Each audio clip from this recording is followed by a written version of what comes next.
side, of course. By the way, my car is let's see, 1 year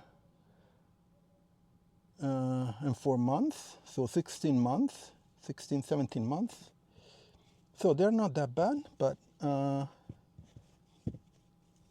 know, you see, there's some, of course, some dirt, for sure.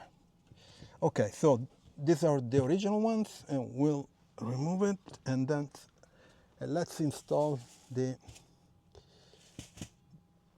HEPA one.